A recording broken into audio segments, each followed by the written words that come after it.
जवळजवळ हा अभंग नाही म्हटलं तरी 130-140 वर्षापूर्वीचा, 130 धरूया. काही वर्षापूर्वी 420 असं काहीतरी झालं होतं. तेव्हा कमी जास्ती आकड्यात पकडू नका, अक्षरात अक्षर होऊन राहा. तेव्हा ज्या काळामध्ये महाराज हा अभंग म्हटला होता त्या काळालाही तितकाच लागू होता, या क्षणालाही तितकाच लागू आहे, आणि हे जग असेल तिथपर्यंत हा अभंग कायम लागू आहे. म्हणून तो अभंग आहे. लागून या पाया, लागून या पाया, लागून या पाया. वैशिष्ट्य या अभंगाचं असं आहे, देवाला नाही म्हणत, लागून या पाया नाही म्हणत, संताला नाही म्हणत, आई वडिलांना नाही म्हणत, सज्जनांना नाही म्हणत.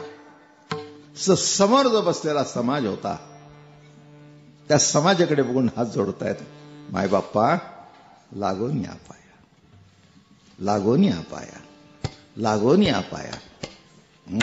कशा करता, काय कारण आहे? देवाला नमस्कार नाही, संतांना नमस्कार नाही, ज्यांच्या 5 फूट नाही 10 फुटाच्या अंतरात सुद्धा ठेवण्याची लायकीची नाही असा समाज, आणि त्याला म्हणावं लागून या पाया. याला म्हणावं कळस. बरं का, याला म्हणावं कळस. कळसावर तो जाऊन बसतो. चांगलं का वाईट नाही, सर्व ठिकाणी प्रभूची विभूती बघतो. आणि महाराज, शेगडीतली राख असते आणि यज्ञातली विभूती असते.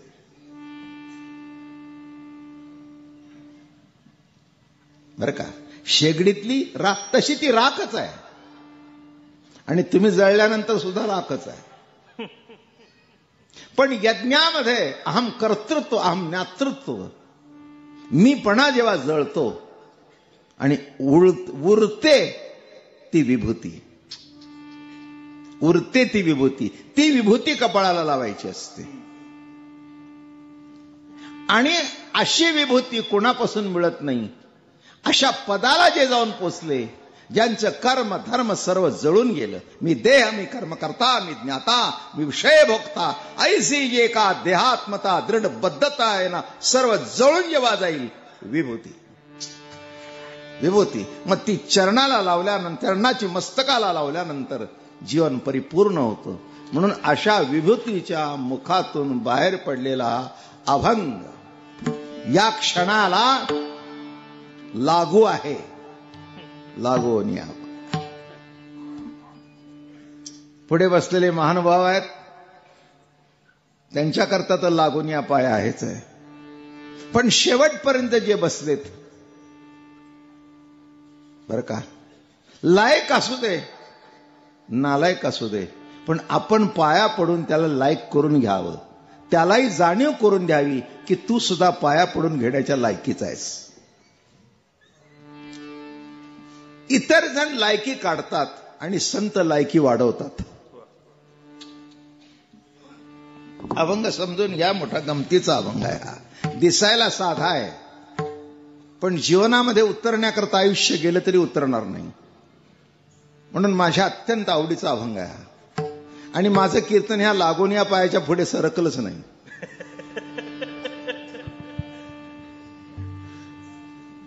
काही सरकायची गरज नाही.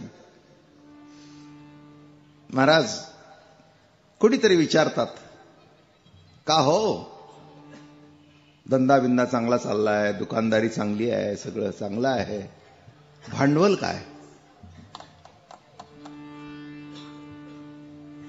नाही हो, आमच्या वडिलांचे थोडे 5-50 हजार होते, एका मित्राने 50 हजार दिले आणि बँकेने 1-2 लाख रुपये. कळलं, भांडवल कळलं. अहो काय भांडवल? अहो काहीच नव्हतं, बायकोचे दागिने मोडले. कशावर उभं केलं? तसं इवलेसे रोप गगनापर्यंत जे गेलं, तुकोबाराय म्हणतात याला भांडवल काय? योग, याग, जप, तप, ध्यान, धारणा काय नाही. काय भांडवल? पाया पडावे हे माझे भांडवल. बघा कशी आवाज संगती लागते ती. पाया पडावे. का हो तुकोबाराया, तुमच्या ताटामध्ये देव जेवायला येतो. तुम्ही जिथे जाल तिथे पांडुरंग तुमच्या मागे येतो. माय बाप्पा, तुम्ही भंडारा डोंगरावर जाता, उन्हातान्हात देव तिथे येतो आणि तुमच्या ताटात जेवायला बसतो. काय भांडवल? मायबाप म्हणाले पाया पडावे हे माझे भांडवल. याला म्हणावं संप्रदाय, याला म्हणावं संत. हातातून काय काढतो याला महत्व नाही, हात कुणामुळे आहे हे कळणं हे महत्वाचं आहे. काय काढतोस हातातून? सगळे हातातून काढणारे वैकुंठ वासी झाले का कुठे वासी झाले कुणाला माहित. हातातून काढणं महत्वाचं का हात ज्याच्यातून निघाला त्याचा हात किती महत्वाचा? माझं बोलणं कळलं का? जिजाबाईच्या मागे मागे चालावं. आलास का? मला काही काही टायमाला डोक मारत असं वाटतं, एथ अर्जुनाची विशेष स्तवावा. ज्ञानोबराय म्हणाले, त्या अर्जुनावरचं देवाचं प्रेम बघून असं वाटतं देवाला बाजूला सरावा. देव जर इतका सुंदर तर देव ज्याच्यावर प्रेम करतो तो किती सुंदर असला पाहिजे. एथ अर्जुनाची विशेष स्तवावा, ऐसे आवडले मज जीवा, जेचो त्रिभुवनीच्या दैवा एकायतन झाला. तुकाराम महाराज माझे एवढे श्रेष्ठ, तर तुकाराम महाराजांनी ज्याचा हात हातात घेतला आणि जिच्या आजची भाकरी करण्याकरता पांडुरंग जिच्या मागे लागला होता, ती जिजाबाई नक्कीच तुकोबारायापेक्षा श्रेष्ठ आहे असं म्हटलं तर तुकोबारायाला कमीपणा येणार नाही. येथे जिजाबाईच स्तवावी. एवढं लक्षात घ्या, जिजाबाईच स्तवावी. माझं म्हणणं कळलं का? किती अवघड आहे. एवढा समाज भरलाय मंडप. महाराज, मी काही उद्या नसणार आहे, पण एक सांगतो, याच्यातल्या एका तरी बाईने हात वर करून सांगावा की मी रोज 5 किलोमीटर नवऱ्याला भाकरी घेऊन जाते आणि नवऱ्या जेवल्यानंतर जेवते. महाराज, माझ्यातर्फे तुम्ही त्यांचा सत्कार करून टाका.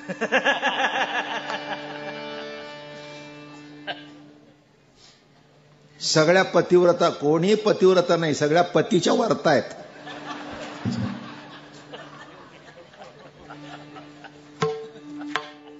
किती अवघड आहे गणित. सगळे रस आहेत माझ्या कीर्तनावर. किती कौतुक. आणि 5 मुलाबाळांचं करायचं, दूध दुभतं बघायचं, पाटी घ्यायची डोक्यावर, भाकरी घ्यायच्या, 2-4 भाकरी मळताना 5वी मळताना की नाही ती त्याच्या नावाने बोट मळायची. तो येणार आहे ना मोडदा जेवायला, नाही घातलं तर हे आमचं येडं जेवायचं नाही. कळू द्या तुकोबाराया, लागून या पाया. काय वैशिष्ट्य आहे. आणि तिच्या मागे मागे जावं. जिजाबाई, मी तुम्हाला सांगू का, तुकोबार उगीच रागवत नव्हती. कळलीच नाही हो. आमच्या वारकऱ्यांना कळली नाही, ती इतराला केव्हा कळावी. सगळेजण म्हणतात जिजाबाई कशा होती, तुझी फार सातवीर आहे. काय सांगा.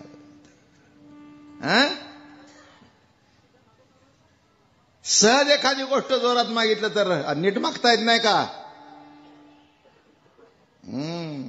आणि आवली, मला आवली आवली कधी वाटलीच नाही. आवली आवलिया वाटला. मस्त राहतो आपल्या बोधामध्ये, मस्त राहतो. पुरे झालं भजन, आलाय की तो. तुकोबारायाला म्हणावं, गावले पांडुरंगाला असं, तुमचा देव असेल, माझा वैरी आहे. तुम्ही त्याच्याकडे बघता म्हणून माझ्याकडे बघत नाही.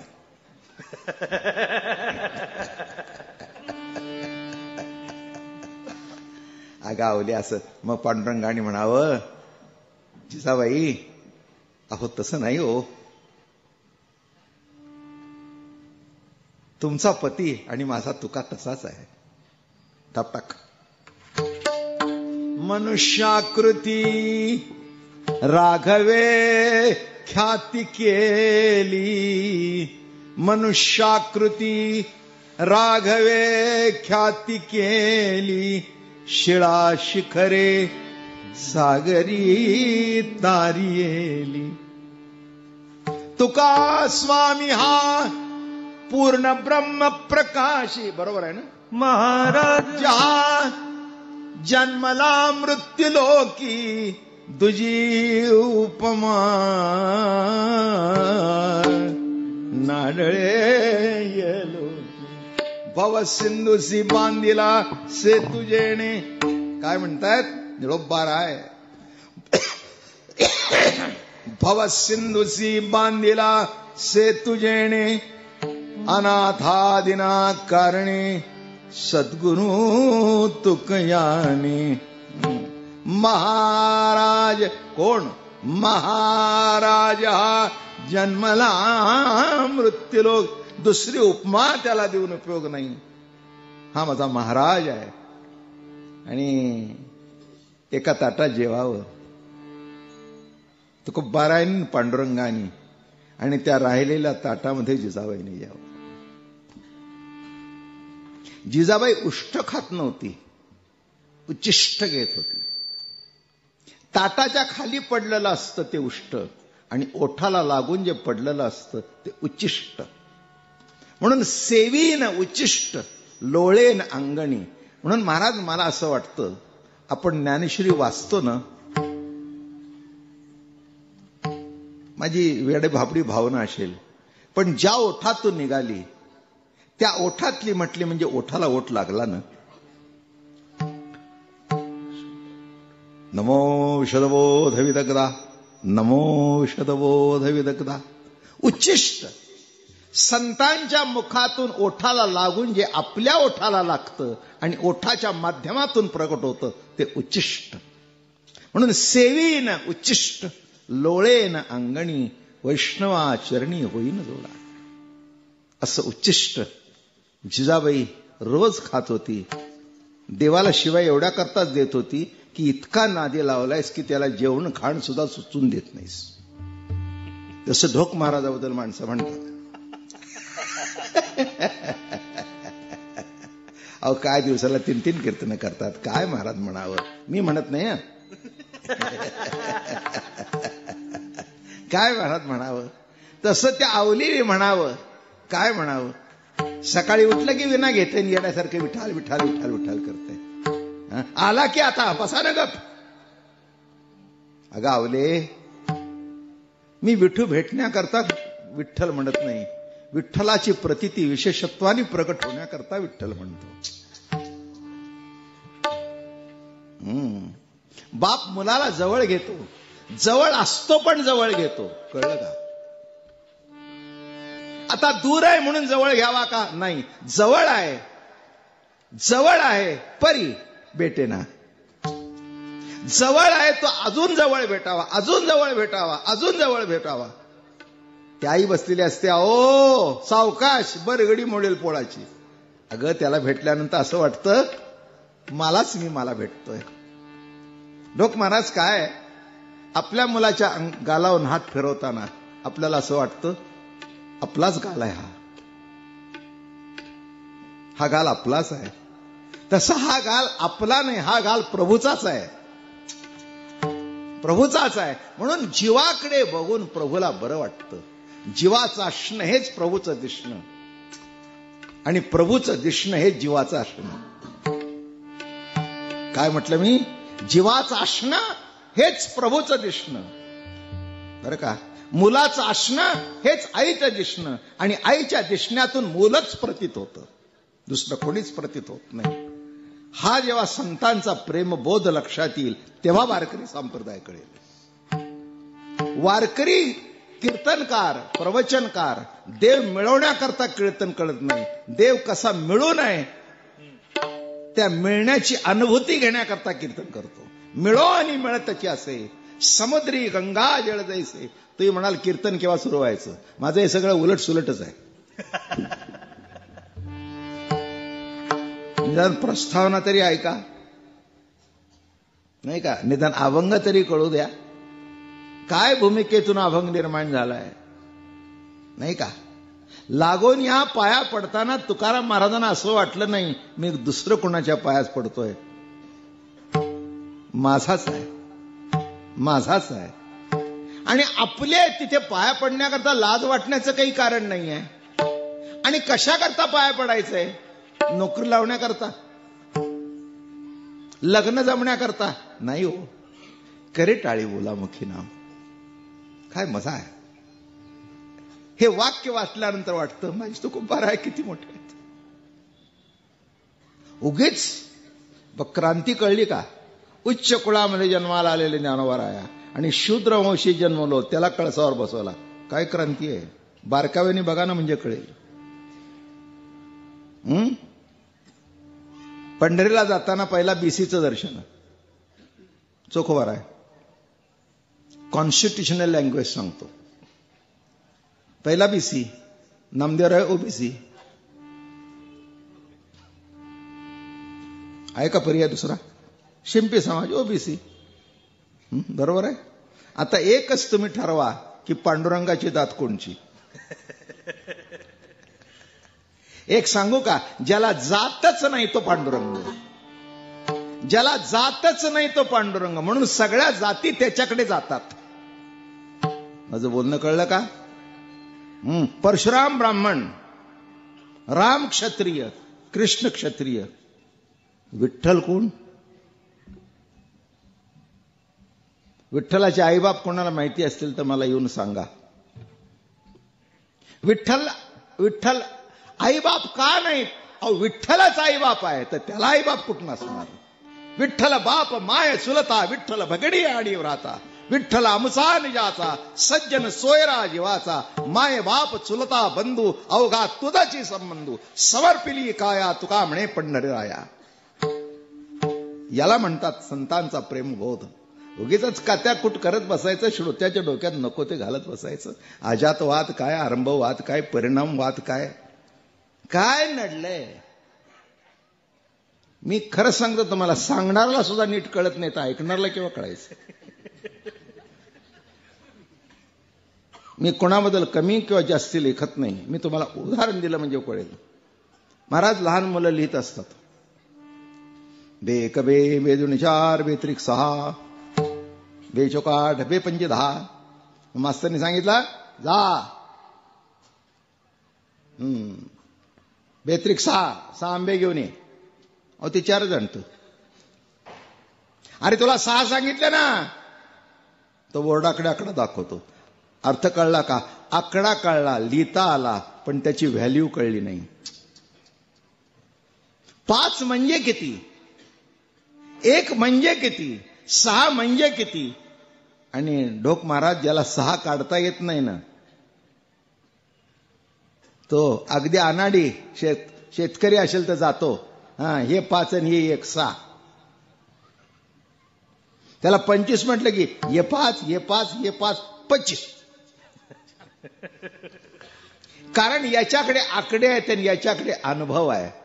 अनुभव शब्दाचा अर्थ अणु इतकाही परिच्छिन्न भाव जिथे नसतो तो अनुभव. काय म्हटलं मी? अणु इतकाही परिच्छिन्न भाव जिथे नसतो तो अनुभव.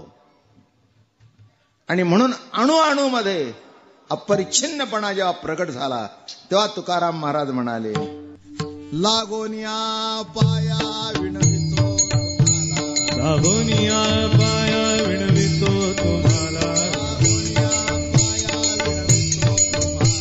लागोनिया पाया विणवितो तुम्हाला. करिटाळी बोला मुखी नाम, करिटाळी बोला मुखी नाम, करिटाळी बोला मुखी नाम. विठ्ठल विठ्ठल म्हणावे रोवेळा, विठ्ठल म्हणावे रोवेळा, हा सुख सोहळा स्वर्गी नाही, हा सुख सोहळा स्वर्गी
माऊली महावैष्णव संत श्रेष्ठ जगद्गुरु तुकोबाराय महाराज आणि अत्यंत नम्र, म्हणून नम्र झाला, सांगायची गरज नाही. जिंकेले अनंता. काळ असा आहे, कुणी कोणाच्या पाय पडायला लवकर तयार होत नाही. वारकरी संप्रदायाने पाया पडणं जतन करून ठेवलंय. एरवी लग्न झाल्यानंतर एकदा बापाच्या पाया पडायचं जोडीने, आणि शेवटी प्रेताच्या पाया पडायचं. महाराज पायावर डोकं ठेवून लागो निया पाया विणवितो तुम्हाला, म्हणजे पायावर डोकं आणि तिच्या मागे तो ठोंब्या येतो. पाया पडतो बरं का, रे पडकी. सांगायची गरज, लक्षात ठेवा आता पुन्हा पाया पडणार नाही. नाही, पाया पडतोय सांगण्याची गरजच काय. आम्हाला काही दिसत नाही का, आंधळं आहे का? पाया पडतो काय, पाया पडणं. महाराज मोठ्या कौतुकाने सांगतात, लागोन या पाया, तुमच्या चरणावर मस्तक ठेवून विनंती करतो. माझ्या मुलाला नोकरी लावा नाही, माझं टेंडर पास करा नाही. 4 ठिकाणी मुलगी दाखवली पण पसंत पडली नाही, कसं तरी घेऊन जमून घ्या आता. अहो सगळे जमले, आता हुंड्या करता कशाला अडवता. एका वर्षात तुमचे 50,000 फेडून टाकू. कळलं का? काहीही महाराजांचं अडलं नव्हतं. हिताचा कळवळा येतो म्हणून, समाजाचं कल्याण व्हावं या भूमिकेतून शेवटच्या भूमिकेला तुकोबाराय पोचले. वाद तसे बोंब कोणी नाही कधी काणी. माऊली म्हणाले, शंका करून सांगतो पण आमचं ऐकत नाहीत. मला एक तुम्हाला सांगतो, हा शेवटचा उपाय केलेला आहे संतांनी. थोडस रूपक करून सांगतो. एखादं चांगल्या सज्जनांचं घर असतं, वारकऱ्याचं घराणं असतं, काही सांगता येत नाही. सध्या कोणाची मुलं बिघडतील आणि कोणाची बिघडत नाहीत हे काही सांगता येत नाही. परंपरा घरात असली म्हणजेच ती चालवतील असं समजण्याचं काही कारण नाही. आपली मुलं आपली परंपरा सोडून निराळी परंपरा सुरू करतात, एवढे ते समर्थ असतात. नाही का? कीर्तनकारांची मुलं आता जर पिण्याची जाऊ द्या, ही जर परंपरा सुरू करायले, बापाने कीर्तना सांगावं सगळं सोडून द्या, आणि हे घरी जाऊन बाप घरात जाताना बाटली ओलांडून जातोय. कशाची परंपरा, कशाची परंपरा टिकवता आणि कशाची प्रथा सांगता. जर देवाची संताची कृपा असेल तरच परंपरा टिकतात, नाही तर नाही टिकत. काय इथे अडलंय, बस ठीक आहे. म्हणून इथे लक्षात घ्या, पाया पडणं इतकं सोपं नाही आहे. मग तो असाच मुलगा एकुलता एक, नवरा बायको, घर चांगलं, वाडा मोठा, संपत्ती पुष्कळ, घरामध्ये पंढरीची वारी. आणि एक दिवस तो मुलगा आला, आल्याबरोबर बापाला सिगरेटचा वास आला. जवळ गेला. मुलांशी बोलताना फार जपून बोलावं लागतं डोक महाराज, आमचा अनुभव सांगतो.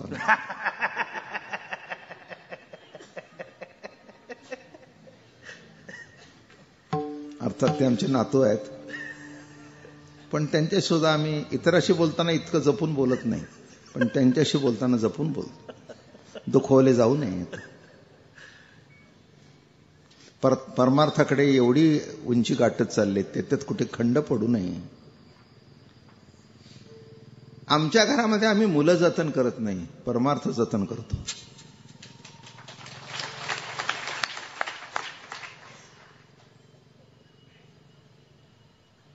आमचे दादा महाराज सांगायचे, या घरातलं अन्न खाण्याचा त्यालाच अधिकार आहे जो माझा विणा चालवेल आणि पंढरीची वारी करेल, त्यांनीच या घरातल्या अन्नाचा खाण्याचा अधिकार आहे, नाही तर निघून जावं. वस्तूला मालक, इस्टेटीला मालक, मग वारी चालवण्याकरता का मालक होऊ नये? ज्याला लिडिंग क्वेश्चन म्हणतात ना तसा आहे. आणि असा हा बाप आणि वास सोडणार. बायकोला गेला जवळ, चिरंजीव भेटले का? हो म्हणले भेटले. काय कळलं? नाही म्हणले नको तो वास आला. मी काही बोलत नाही, एकदम त्याला कसं तरी वाटेल, समजून सांग. मी उद्या सकाळी बोलीन. जेवायला वाढताना आई म्हणाली, बाळा तुझ्या बापाकडे बघ, कष्ट करून एवढं वाढवलं. वडिलोपार्जित पंढरीची वारी आहे. बाळा तुझ्याकडे जे बोट दाखवतात ते आमच्या दाखवतातल्या एका महान वारकऱ्याचा मुलगा म्हणून दाखवतात. इथून पुढे असं कोणी दाखवू नये की हा बिघडलेल्या वारकऱ्याचा मुलगा आहे, असं म्हणून कोणी बोट दाखवू नये. आई दाय रडू लागली. सकाळी बापाने जवळ घेतला, अंगावर हात फिरवला. राजा, जे आईने सांगितलं तेच मला सांगायचंय, कळलं ना बाळा तुला? चुकलं म्हणला बाबा, पुन्हा नाही करणार. झालं. 3-4 महिने गेले, आले की पुन्हा पिऊन.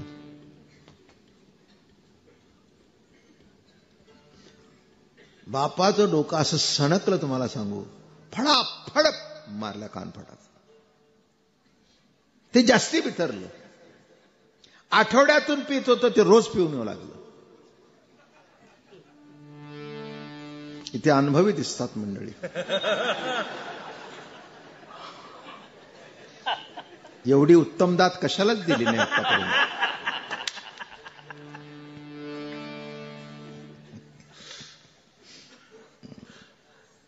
काय गंमत आहे.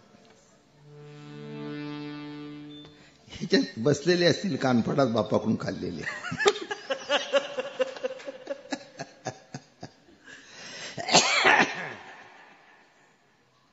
एकदा झालं, 2दा झालं, थकून बसला, पुन्हा पिऊन आला. आईने असं दाबलं, ते म्हणले नाही ग उठत आता. किती मारू, किती मारू. मारण्याची सुद्धा मर्यादा संपली. आणि तुला माहिती नाही ग माझं कसं घडतं. मारतो त्याला पण वळ माझ्या पाठीवर उठतो. मारतो त्याच्या गालफटात पण माझा गाल सुजलेला असतो. कसं मारू, काय करायचं? ते म्हणले काय करायचं आता? सकाळी उठला म्हणाले त्याला बाहेर जाऊन देऊ नकोस आंघोळ केल्यानंतर. एक माझ्याकडे शेवटचा उपाय आहे. ढोक महाराज त्या मुलाला बसवला आणि आई वडिलांनी साष्टांग दंडोत त्याच्या पायावर काढले, पाय धरले. बाळा तुझी प्रार्थना करतो आम्ही. आम्हाला पट्टा लागला तर हरकत नाही, पण ज्ञानोबा तुकोबाच्या संप्रदायाला पट्टा लागून देऊ नकोस.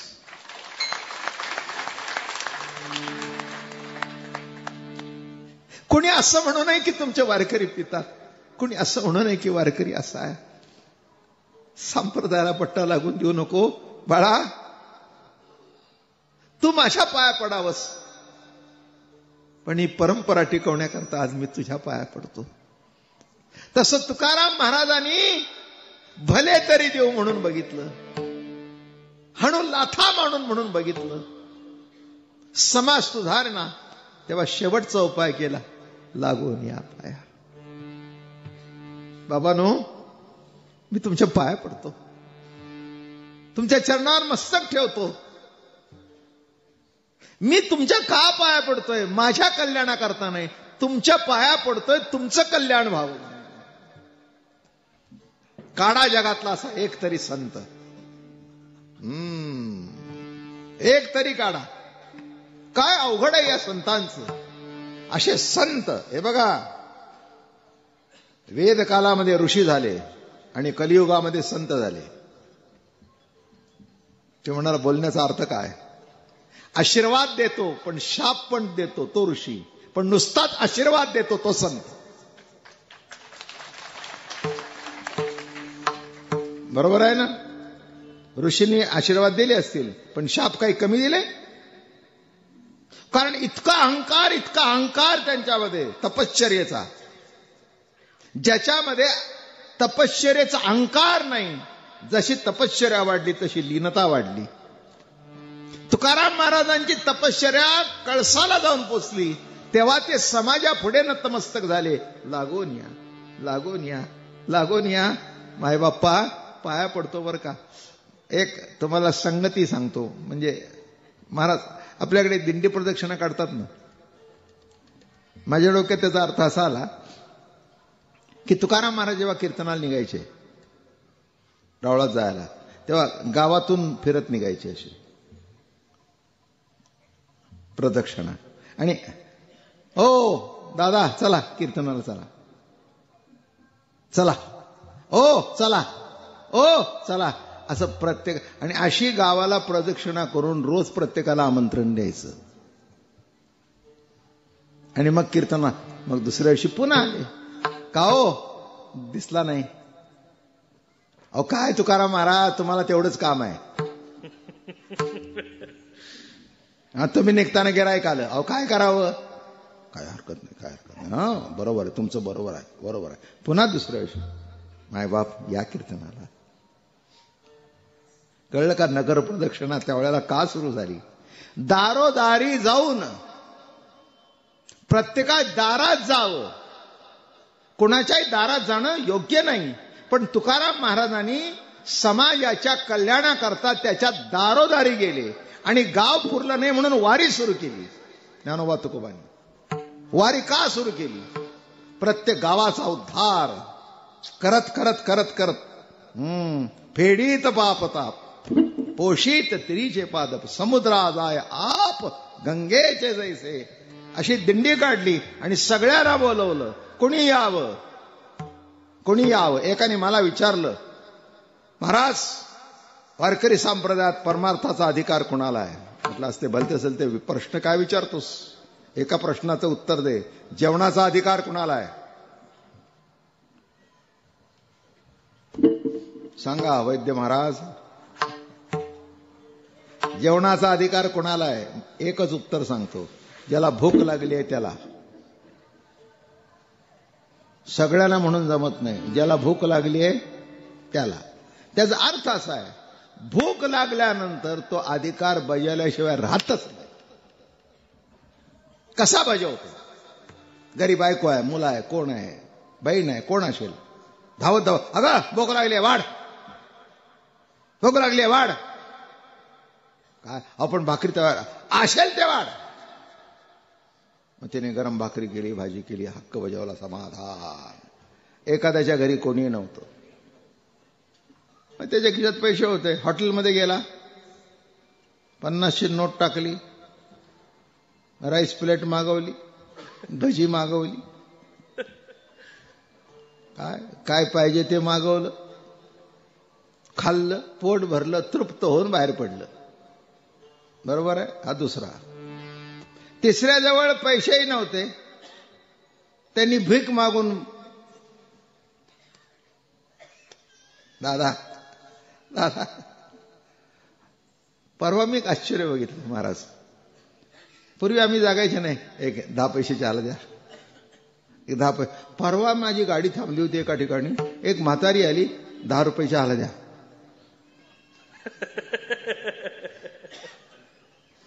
म्हणजे भिकारी सुद्धा सध्या 10 रुपयाच्या खाली भीक दिलेली घेत नाही, फेकून देतो. तो म्हणतो चहा सुद्धा येत नाही, 10 तन द्यायचं काय?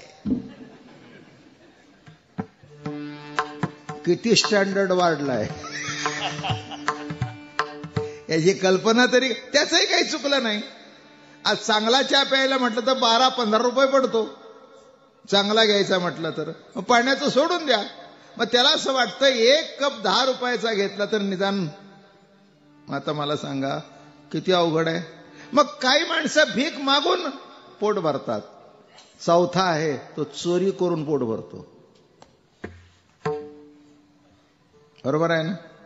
याचा अर्थ कळला का? ज्याला भूक लागलेली आहे तो आपला भुकेचा अवस्था, भुकेची जी तळमळ आहे, भुकेची जी व्यथा आहे ती कोणत्या ना कोणत्या मार्गाने तरी भागवतो. तसं परमार्थाचा अधिकार कोणाला आहे? ज्याला परमार्थाची भूक आहे त्याला. साधं सरळ उत्तर, जास्ती खोलात जायची गरज नाही. ज्याला ब्राह्मणाला का, क्षत्रियाला का, वैश्याला का, शूद्राला का हे मला माहिती नाही, ज्याला अध्यात्माची प्रभू प्रेमाची भूक आहे त्याला परमार्थाचा अधिकार आहे. आणि एक सांगू का, अधिकाराचा प्रश्नच नाही. थोडीशी संत संगत घडल्यानंतर कळतं अधिकार नाही आहे तो अधिकच आकार आहे.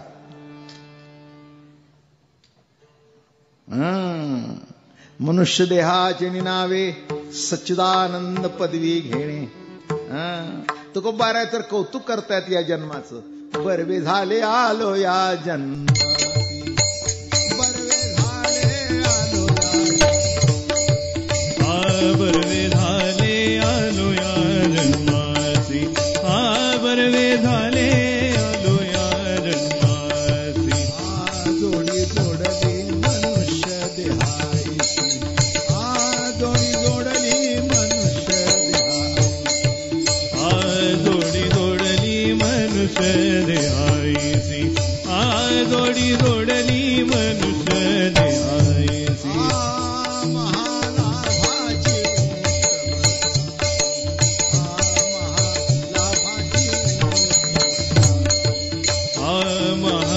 महालाभाची उत्तम राशी, महालाभाची उत्तम राशी. जेणे तू सर्व सुखा,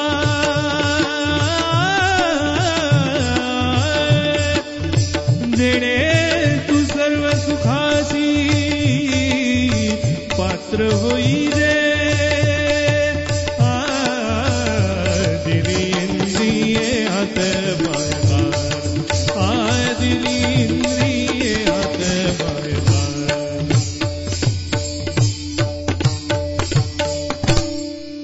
बरवे झाले आलो या जन्मासी, जोडी जोडली मनुष्य देहाईसी, महालावाची उत्तम राशी. जेणे तू सर्व सुखासी पात्र, दिली इंद्रिय हात पाय कान, डोळे मुख बोलाया वचन. जेणे तू जोडसी नारायण आणि नासे जीवपण.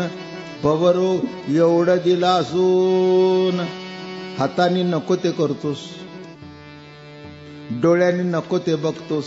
नाही नाही, नको ते बघतो असं नव्हे, जाताना दिसतच, पण वळून वळून बघ.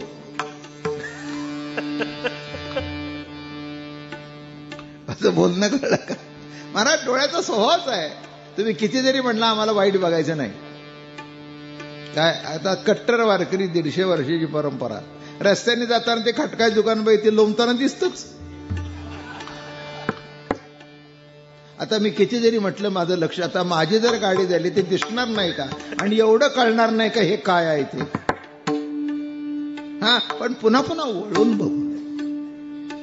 आलं का लक्षात? म्हणून महाराज म्हणतात, अरे हात कशा करता दिले, कान कशा करता दिले, याचा सदुपयोग करण्याकरता लागून या पाया. घेई घेई माझे वाचे,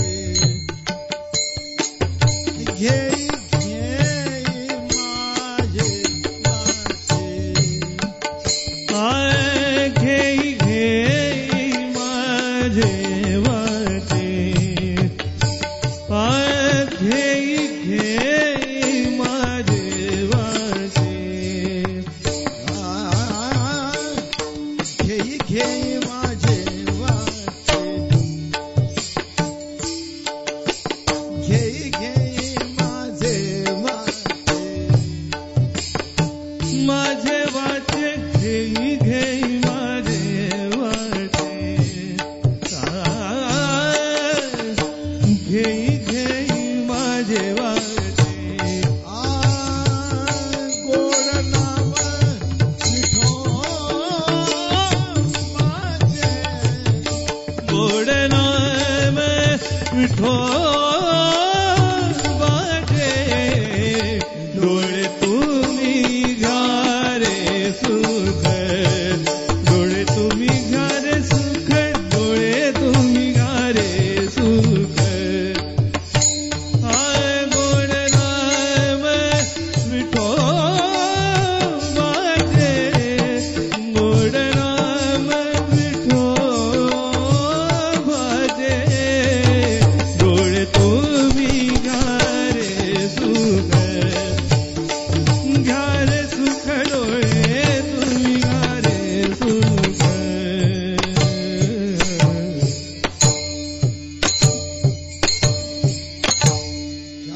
असो घेई घेई माझे वाची. तुकाराम महाराज जर आपल्या वाणीला विनंती करतायत, अगं बाई, अगं तुझी किंमत किती आहे तुला कळत नाही. महाराज, एखाद्या अधिकार संपन्न माणसाच्या तोंडातून एक शब्द जर गेला तर जीवन बर्बाद तरी होतं, नाहीतर जीवन टोकाला तरी जाऊन पोचतं. बरोबर आहे ना? गुन्हा घडलाय, काय? फाशी. संपलं की एका शब्दात. वाणीची ताकद फार आहे. ज्ञानोबारायांनी वाणीवर संप्रदाय स्थापन केला. मुखातून जे शब्द पडले ती अक्षरे नव्हती देखा. ब्रह्म साम्राज्य दीपिका अर्जुना लागी चित्कळा उजळलेल्या श्रीकृष्णे. त्याचा अर्थ असा आहे, ज्या अक्षरातून अक्षर परब्रह्म अक्षर होऊन भेटतं त्याला अक्षर कसं म्हणावं. 4 शब्द सांगितले. त्याला अक्षर म्हणावं नव्हे, अक्षर परब्रह्म आहे. ती अक्षरे नव्हती देखा. अरे अक्षर नाहीत, ज्याच्यातून अक्षर परब्रह्म अक्षर होऊन भेटतं त्याला अक्षर कसं म्हणावं. ते अक्षर म्हणजेच ब्रह्म. म्हणून ती अक्षरे नव्हती देखा. ब्रह्म साम्राज्य दीपिका उजळल्या चित्कळा. श्रीकृष्णाने ब्रह्मरसाचे पारणे केले अर्जुना लागी नारायणे. तेज अवसरे पाहुणे पातलो आम्ही. लोक महाराज, मला याचं असं करतो मी, तर तुम्हाला काही सांगायची गरज नाही. पण आता काय, तुम्ही सांगायला बोलवलंय, निन्न सांगून तरी कसं जमतं. कृष्ण भगवान आणि आपल्या सख्याला सांगत होते, तो पहावा हे डोळे म्हणून अचक्षुषी माझे डोळे, आणि हातीचे निलीला कमळे पुजतया ते. दोरे दोन्ही बुधा घेऊन आलिंगावया लागून तया चंग तया संगाचे निस्रवाळे. विदेहा देह धरणे घडे किंबहोना आवडे निरुपम. किंबहोना आवडे निरुपम. निरुपम निरुपम. माता सांगा, किती आवडता, किती लाडका, किती जवळचा, असं सांगत होते. तितक्यात कृष्ण भगवान म्हणाले, माऊली तुम्ही या, तुम्ही या. इथे संजय करता उभी आहे. मी म्हणतो संजय बोलतच नाही, ते माऊली बोलत आहेत. अहो ब्रह्मरसाचं पारणे केलंय, माऊली या की तुम्ही. ब्रह्मरसाचे पारणे केले अर्जुना लागे. ज्ञानोबाराय म्हणतायत, तेचे अवसरे पाहुणे पातलो आम्ही. असं देव पान वाढतायत.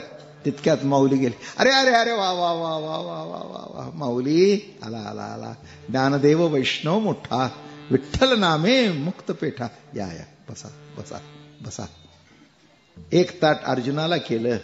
काय ताटं असतील नाही ती. नाही, ही ताटं केव्हा वाढली जातात, जेव्हा तुमचा ताटपणा संपतो तेव्हा, आणि लागून या पाया होतो तेव्हा.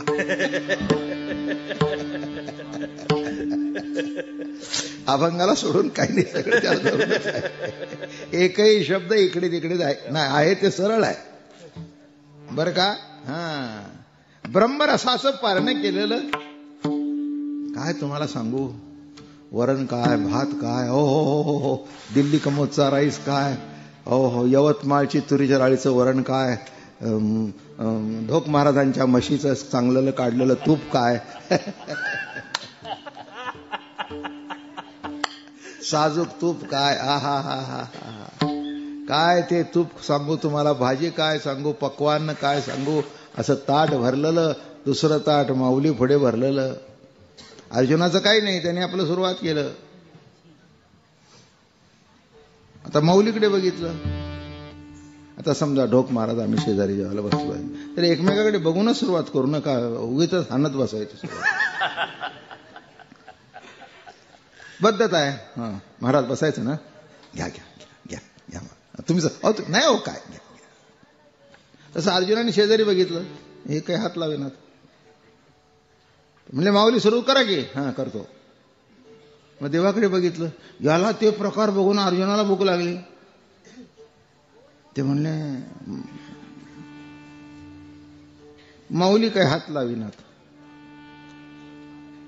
कृष्ण भगवान म्हणाले ज्ञानोबराया अहो जेवाना. खरं सांगू का जीवेच्या जीवलं का सख्या कृष्णनाथा मला कशाखाली घास उतरत नाही. तुझे ब्रह्मरसाचं ताट वाढलेलं बघून असं मला वाटतं लाखो माणसं खाली उपाशी आहेत आणि मी एकटा कसं खाऊ. हे खाली घेऊन जातो आणि मग खातो. कळलं का. ज्ञानोबरायाचे शब्द ऐकले.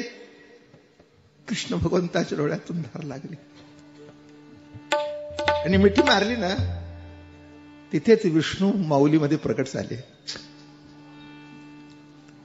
हृदयार्ध एक झाले. हृदयीचे ते हृदय घातले आणि द्वैत नमुडिता केले आपणाईसे ज्ञानेश्वरा. द्वैत नमुडता केले पोटात घातलं. तसं आई ताट झाकून आणते की नाही तसं ज्ञानोबारायने आपल्या उपरण्याखाली झाकून आणलं. नेवाशाला उघडलं आणि सुरुवात झाली.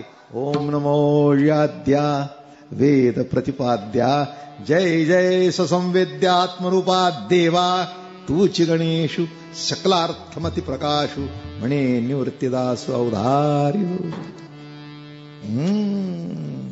आणि सर्व जगाला तो प्रसाद वाटला. प्रसाद वाटला. नीट लक्षात ठेवा. उगीच त्यांना माऊली म्हणत नाहीत कोणी बरं का. तुकोबारायाने सुद्धा त्यांची स्तुती केली. कशा करता सांगतोय. हा संप्रदाय वाटण्याकरताय म्हणून पुढचं कडवाय सकळाशी येते आहे. पायाच रचला. पायाच रचला. एकट्याने खायचं नाही. सगळ्यांना वाढ वाढ. एक मी तुम्हाला सांगतो का वाढणं निराळं बरं का. घरी आपली बायको किंवा आई वाढते ना त्याला वाढणं म्हणावं महाराज. हॉटेलमध्ये जर कधी जेवायला गेलो आपण तर ते वाढत असतं. नसतं वाढत असं नाही. पण त्याला जितकं तुम्ही कमी खाल ना तितकं बरं असतं.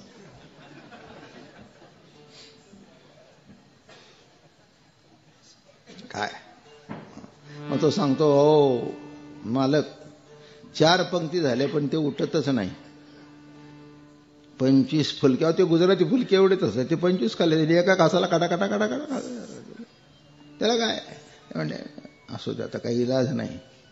माझं म्हणणं कळलं का. जास्ती जेवलं तर दुःख होतं ते हॉटेल. आणि एक दिवस मुलगा पती जेवायला बसले. असं कालवण झालं तुम्हाला सांगू डोक महाराज. गरम गरम भाकरी तूप आणि कालवण असं झालं. अहो मुलांनी मागून मागून घेतलं. नवऱ्याने मागून मागून घेतलं. तिला शिल्लकच राहिलं नाही. त्यांची पोटं भरली. अगं तुला राहिलं का. हो राहिलं म्हणली. राहिलं. आतमध्ये आला. नवऱ्याने बघितलं काही नव्हतं. अगं भांड्यात तर काही नाही. खरं सांगू का तुम्ही दोघं जण पोटभर जेवलात ना ते बघून माझं पोट भरलं. ही भूमिका आईची असते. आणि तुझे डोळे भरून आले. जेवण तयार झाल्यावर आपली वाटी काढून ठेवते ती स्वयंपाकीने.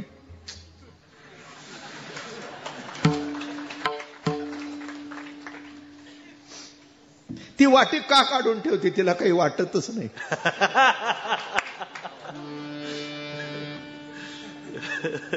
तिला काही वाटतच नाही. तिला काही वाटतच नाही. आणि शिल्लक नाही याचा आनंद. 2 बायकांना सांगितलं हो इकडे या. आज की नाही माझी भाजी इतकी सुंदर झाली. यांनी पण खाल्ली बाळू पण खाल्ली. बाळूनी पण खाल्ली. पाणी पिऊन झोपली. तसं माझी आई इंद्रायणीचं पाणी पिऊन झोपली. तुकोबारायांनी काठ्या काढल्या. गावाच्या बाहेर वाळीत टाकलं. अभंग बुडवले.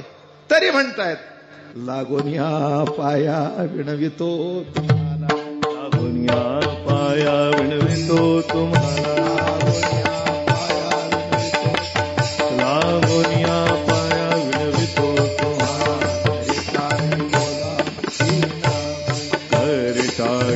बोला मुखी नाम, करे टाळी बोला मुखी नाम.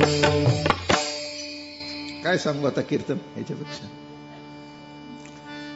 लागून या पाया विणवितो तुम्हाला, दुसरं काही करू नका. काय सर्व इंद्रिय प्रभू भजना करता लावा. पायानी पंढरीची वारी करा, हाताने टाळ वाजवा, टाळ्या वाजवा, कानाने नामस्मरण ऐका. मुखाने घ्यायचं असेल तर प्रभूचं नाम घ्या, नाही तर ज्ञानोबराय म्हणाले उलट अभंग लिहिला, 50 अक्षरी करसी बरोबरी, शेकी तुझे तोंड तुझं वैरी रया. अरे गड्या, एवढं सुंदर तुझं तोंड दिलं, पण तुझं तोंड तुझं वैरी झालं. नको रे काही घेऊस, नको रे काही म्हणूस. मुखाने प्रभूचं नामस्मरण घे, सुंदर नाम घे, तुझ्या जीवनाचं कल्याण होईल, कल्याण होईल, कल्याण होईल. बरं का, ते महाराजांनी वासुदेव आणलेत. ते कशा करता आणलेत माहितीये का? वासुदेवाची पूर्वीची संकल्पना अशी होती, पहाटे 5 वाजता दारोदारी जाऊन जागं करायचं. घोळ घोळा वाजती,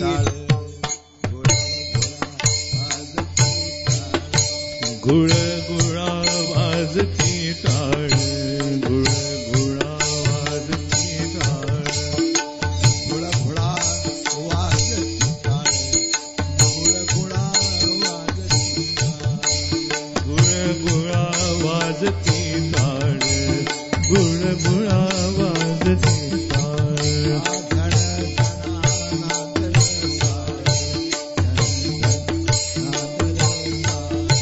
झण झणा नादर साळ, झण झणा नादर साळ.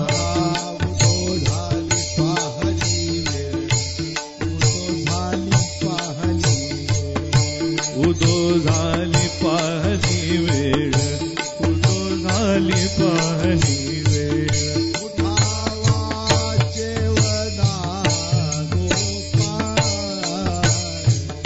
उठावा चेवदा गोपाळ, उठावा चेवदा गोपाळ.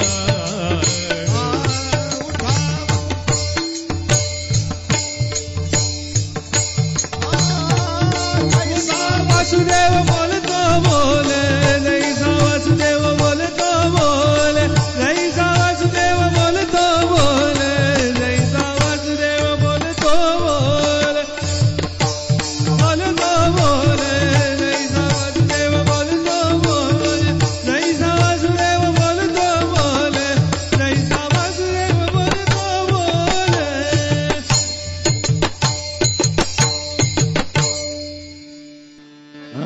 दारोदारी जाऊन बोल बाबा, बोल बोला, बोल बोला, वासुदेवा बोल, वासुदेवा बोल, बोल विठ्ठल बोल, विठ्ठल बोल, विठ्ठल बोल, विठ्ठल बोल. अरे दुसरं काय बोलतोस? कलियुगामध्ये दुसरं काही म्हणायचंच नाही. विठ्ठल विठ्ठल म्हणा वेळो वेळा, विठ्ठल विठ्ठल म्हणा वेळो वेळा. सुख सोहळा स्वर्गी नाही, सुख सोहळा स्वर्गी नाही. एका शब्दात कीर्तनात. लागून या पाया अजून खूप लांब आहे. हे बघा, विठ्ठल विठ्ठल म्हणा वेळोवेळा, हा सुख सोहळा. स्वर्गात अप्सरा आहे, तिथे हा सुख कळसा असेल. म्हणून जे स्वर्गवासी झाले त्यांना इथल्या बायका आवडत नाहीत, म्हणून तिथल्या बायकाच्या मागे गेले. त्याच्यापेक्षा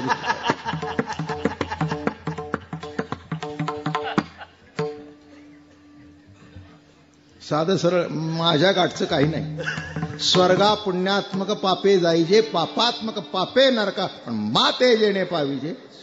पुष्कळ सांगण्यासारखं आहे बरं का. हो, काय त्या स्वर्गाचं वर्णन केलंय. मदन ओवळे आपण काय रंब्याईशा नाचणी.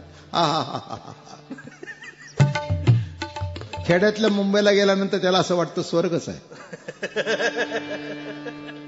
तिथल्या त्या बायका विका बघून. म्हणून तुम्हाला स्वर्ग बसायचं असेल ते मुंबईला चला, स्वर्ग आहे तिथे. आता कशाचं काय सांगायचं महाराज. म्हणून स्वर्ग नरक या वाटा चोराची.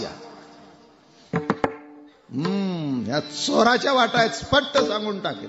म्हणून दुसरं काही करू नको. कृष्ण विष्णू हरी गोविंद गोपाळ. मार्ग हा प्रांजळ वैकुंठीचा. कुणी म्हणावं प्रश्न नाही, सकळा अशी येथे आहे अधिकार. कलियुगी हरी उद्धार हरीच्या नामे. तुका म्हणे नामा पासी चारी मुक्ती. आणि ऐसे बहुता ग्रंथी ओढी. अभंग काही पुरावा झाला नाही, आणि झाला असता तो अभंग राहिला नसता. जो कधी संपत नाही आणि सांगितला तरी पुष्कळ उरतो तो अभंग. आणि मला जास्ती काही सांगायचंच नव्हतं. पाया पडण्याकरता वारकरी संप्रदाय आहे, तेवढं जरी तुम्हाला कळलं आणि ते भांडवल जर इथून घेऊन गेला तर 2 दिवसाची कीर्तन सेवा महाराजांच्या प्रेमाखातर, त्यांच्या आवडीने जी घडली, कोणाला आवडलं न आवडलं मला माहिती नाही, पण ढोक महाराज समाधान झाले, मी समाधानी झालो. पुढचं सांगतो ना, साखरच गोड आहे, ती कुणालाही गोड लागते, आणि ज्याला गोड नाही त्याला समजा त्याला ताप आलाय. पुढची पुरतं तुम्ही साखर गोडच आहे, कुणालाही गोडच लागायला पाहिजे. ज्या ती लागत नाही त्यात ती समजावं काहीतरी. अरे हरिनामापेक्षा काय गोड आहे, हरिनामापेक्षा काय गोड आहे. ज्ञानेश्वर